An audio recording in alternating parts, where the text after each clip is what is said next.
ہندوستان میں جمہوریت کے مستقبل پر اگر کوئی سوال سب سے زیادہ شدت کے ساتھ اٹھ رہا ہے تو وہ یہ ہے کہ مرکزی حکومت کی طاقت اور آئینی اداروں کے استعمال کی حد کہاں جا کر ختم ہوگی اور اس کی سیاسی مداخلت کہاں سے شروع ہوگی، یہ معلوم نہیں ہو پا رہا ہے۔ انفورسمنٹ ڈائریکٹریٹ یعنی ای ڈی کی جانب سے انڈین پولیٹیکل ایکشن کمیٹی یعنی آئی پیک پر کی گئی حالیہ کارروائی اسی بنیادی سوال کو ایک بار پھر سیاسی حلقوں میں بڑی شدت کے ساتھ اٹھایا ہے، اور یہ موضوع ملک میں بحث کا موضوع بنا ہوا ہے۔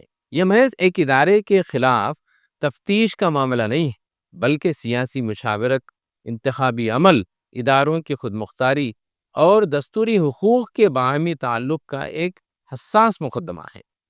آئی پیک ایک پروفیشنل پولیٹیکل کنسلٹنسی ہے۔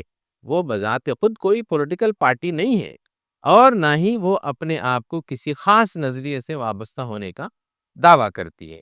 اس کا کردار بنیادی طور پر انتخابی ڈیٹا انالیسس کرنا، voter outreach programme, policy communication اور انتخابی مہم کی اسٹریٹجیز کو تیار کرنا ہوتا ہے۔ یہ بات قابل توجہ ہے کہ ریپرزنٹیشن آف پیپلز ایکٹ 1951 میں ایسی کسی مشاورتی سرگرمیوں کو غیر قانونی نہیں کہا گیا ہے، تاں کہ ان میں براہ راست انتخابی خرچ کی حد کی کوئی خلاف ورزی نہ پائی جائے یا غیر قانونی فنڈنگ ثابت نہ ہو جائے۔ لہٰذا آئی پیک کی موجودگی بذات خود کسی قانونی جرم کے زمرے میں نہیں آتی۔ اب سوال یہ رہ جاتا ہے کہ ای ڈی کی کارروائی کی قانونی بنیادیں کیا ہیں؟ ای ڈی عام طور پر دو چیزوں پر قانونی کارروائی کرتی ہے، ان قوانین کے تحت وہ کارروائی کرتی ہے۔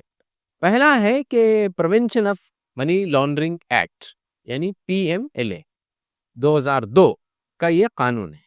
دوسرا ہے foreign exchange management act FEMA جو 1999 کا قانون ہے۔